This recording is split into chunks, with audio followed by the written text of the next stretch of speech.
Imagine standing on the walls of a dying empire, watching the sun rise over a city that has survived 1,000 years of war, knowing this might be its last day. This is Constantinople in 1453, the final capital of the Roman Empire, surrounded by enemies and abandoned by most of its supposed friends. The day it fell, many believed the medieval world ended with it. For over a millennium, Constantinople had been more than just a city. It was New Rome, the shining heart of the Byzantine Empire, a crossroads of continents, faiths, and empires. Its very existence kept the balance of power between East and West. Behind its colossal walls, emperors had been crowned, crusaders had passed, and armies had broken like waves against stone. Time and time again, Persians, Arabs, Bulgars, and Russians had tried to take it. Time and time again, Constantinople survived. But by the 5th-10th century, the once mighty Byzantine Empire was a ghost of itself. Territory had been eaten away, the treasury was nearly empty, and the population had shrunk from hundreds of thousands to maybe 50,000 souls. The empire was now just the city and a few scraps of land. Outside those shrinking borders, a new power was rising fast: the Ottoman Empire. For a century, the Ottomans had been tightening a noose around Constantinople, conquering its lands piece by piece. By 1453, the city was a lonely Christian island in a sea of Ottoman territory. At the head of this rising empire stood a 21-year-old Sultan Mehmed II. Young, ambitious, and obsessed with the glory of Alexander the Great and Caesar, he believed destiny had chosen him to take Constantinople. He didn't just want the city, he wanted the legacy of Rome.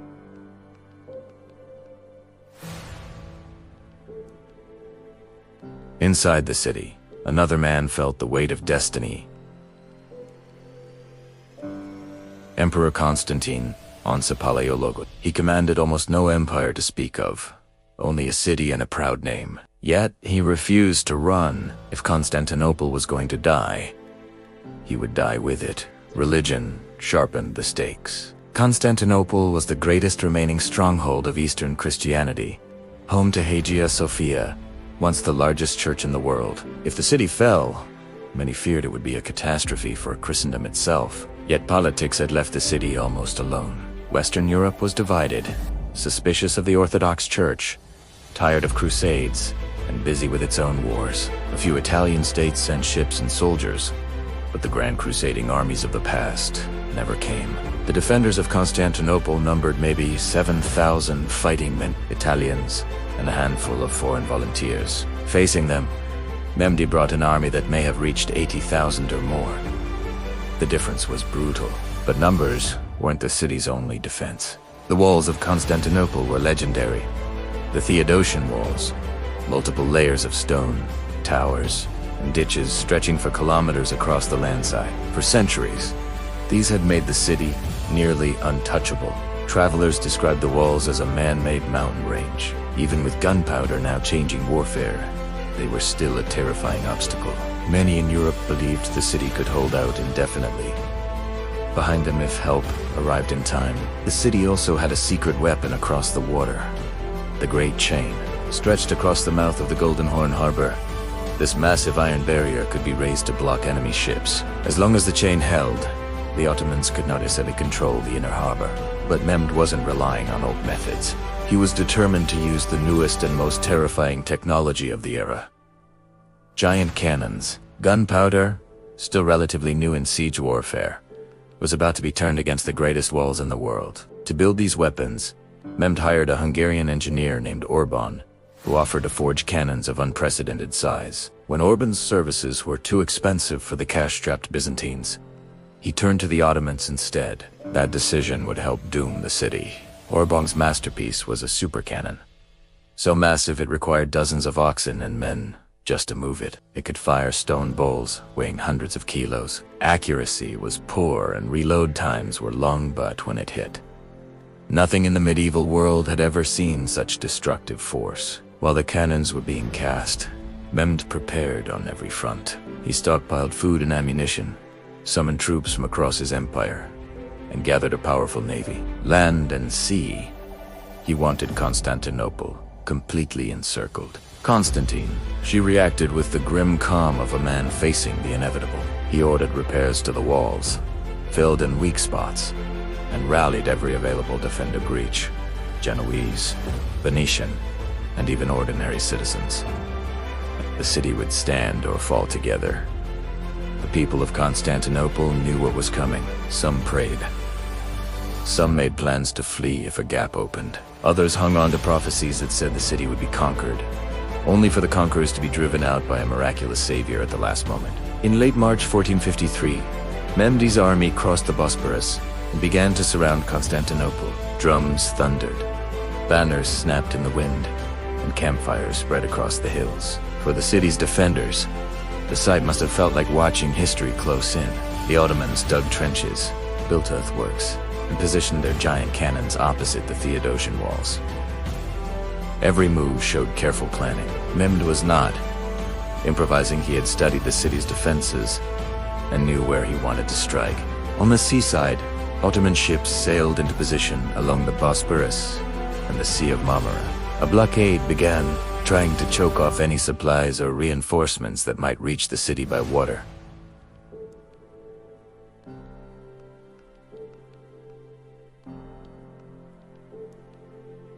Constantinople was becoming an island under siege. On April 6, 1453, the bombardment began. The giant cannons roared to life, hurling massive stone balls into the walls with earth-shaking force. Each impact shattered masonry and sent clouds of dust and debris into the air. The age of gunpowder had truly arrived.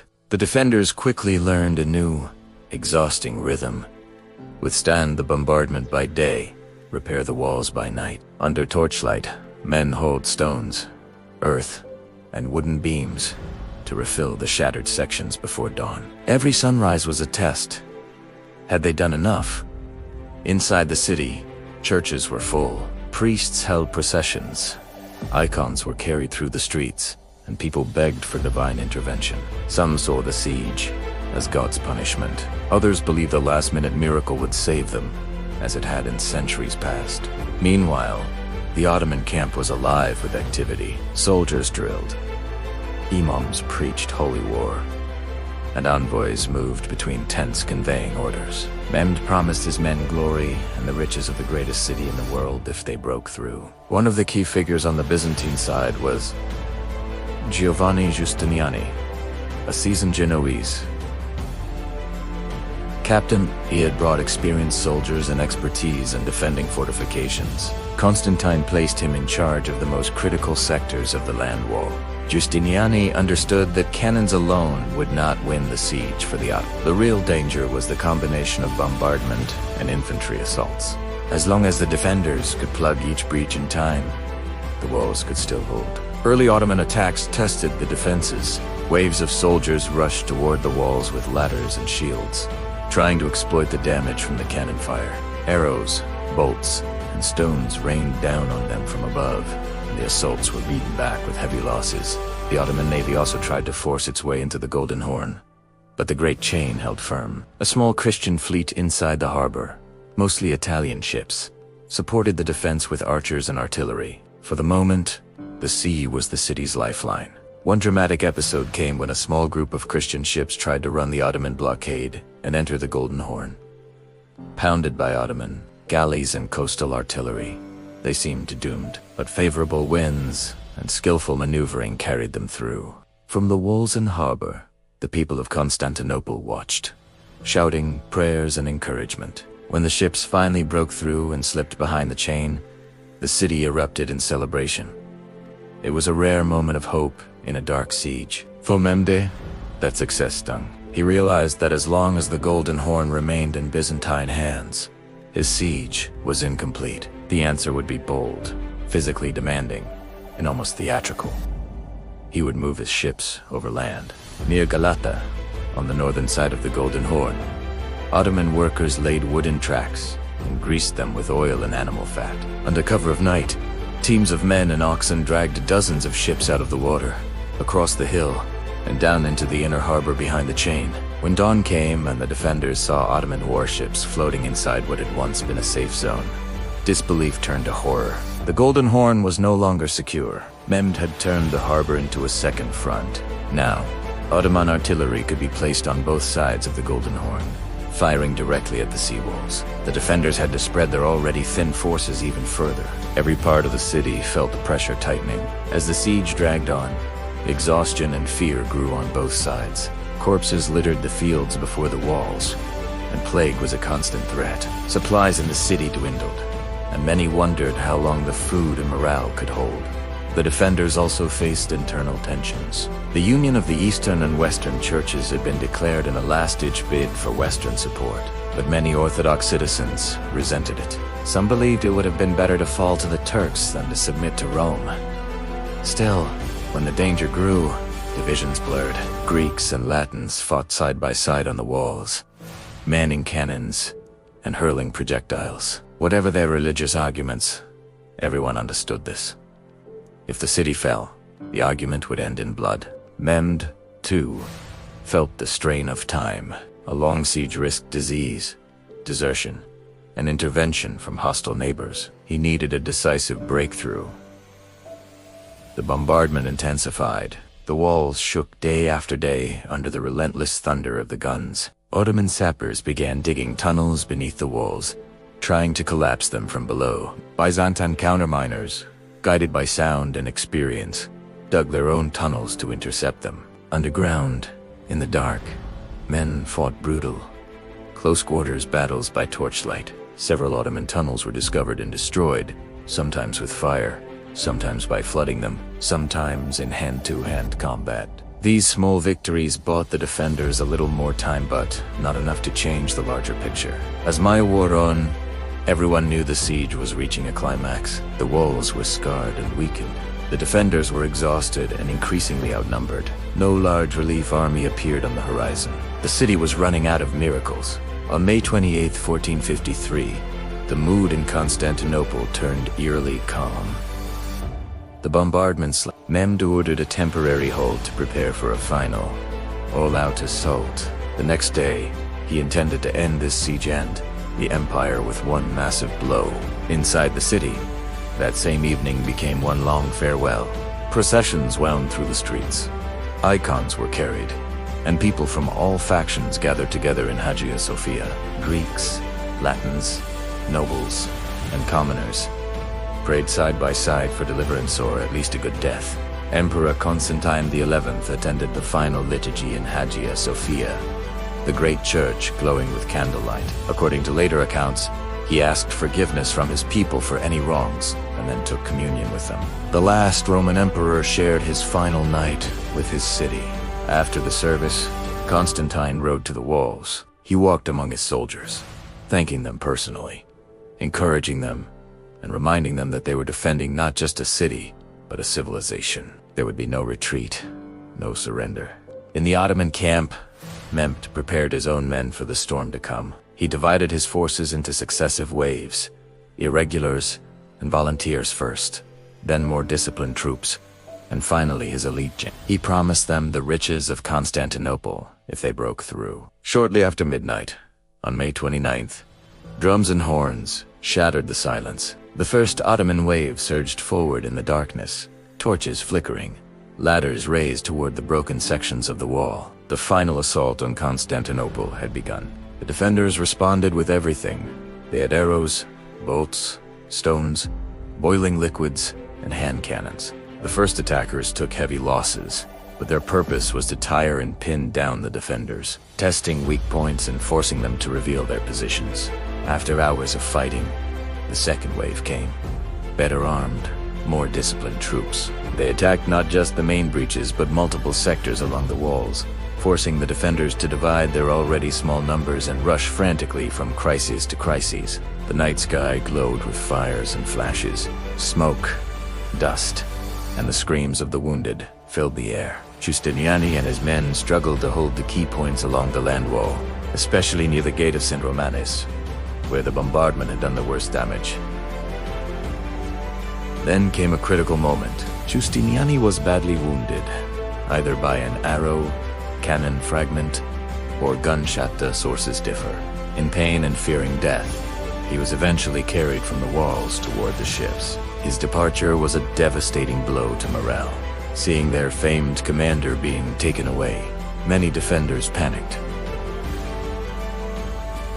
Some thought the line had already broken. Confusion spread along the walls, just as the final and deadliest wave of attackers moved into position. Now the Janissaries advanced, the elite infantry of the Ottoman Empire. Disciplined, well-armed, and driven by both training and faith, they pressed toward the breaches, climbing over the bodies of those who had fallen before them. At almost the same time, the small Getafen, identified as the Kirkeporte, may have been left open or poorly secured. Ottoman troops reportedly found their way in through this unnoticed weakness, seizing a section of the walls from the inside. Whether legend or fact, the effect was the same. Chaos. Once Ottoman soldiers established a foothold inside the defenses, the fragile balance collapsed. They raised their banners on the walls, shouting victory cries, seeing enemy standards where their own had flown. Many defenders realized the city was truly breached. Emperor Constantine XI is said to have thrown off his imperial regalia, crying that the city was lost and that he would not live as a slave. Sword in hand, he joined the fighting in the streets near the walls. He was last seen fighting among his men. His body was never definitively identified. Ottoman forces flooded into the city. Organized resistance crumbled into scattered pockets of lost stands. Some defenders fought to the end in alleys and courtyards. Others rushed to the harbor, trying to escape by ship if they still could. Panic swept through the civilian population as news of the breach spread. Churches and homes were filled with people seeking shelter. Many ran to Hagia Sophia, believing the great church would be a sanctuary, as it had been in earlier sieges. But peacetime there was no escape. Ottoman soldiers forced their way into Hagia Sophia, interrupting prayers and filling the vast space with shouts and chaos. Those inside faced enslavement, imprisonment, or worse. The spiritual heart of Byzantium had fallen. According to tradition, Mehmed entered Constantinople later that day, passing through the shattered defenses. He rode through streets full of corpses, rubble, and smoke, seeing firsthand the devastation his victory had cost. When he reached Hagia Sophia, Mehmed dismounted and entered the great church. There, he ordered it to be converted into a mosque. The building that had symbolized Christian imperial power for centuries would now serve a new empire and a new faith. Mehmed did not intend to simply destroy Constantinople. He wanted to remake it. He issued orders to end uncontrolled looting and began the long process of repopulating the city with Muslims, Christians, and Jews from across his empire. The ruin would become his new capital. With the fall of Constantinople, the Byzantine Empire, what remained of the Roman Empire, was finally dead. A line stretching back to Augustus and Constantine the Great was broken. For many in Europe and the Near East, it felt like the closing of an age. Across Christian Europe, the news hit like an earthquake. The Queen of Cities, the bulwark against Eastern powers, was now in Ottoman hands. Preachers spoke of apocalypse. Rulers called for new crusades, and ordinary people struggled to imagine the world without Constantinople as they had known it. At the same time, the fall pushed Europeans to think differently. With Ottoman power now controlling key land routes to Asia, Western kingdoms and merchants grew more interested in finding new paths by sea to the riches of the East. This pressure would help drive the age of exploration.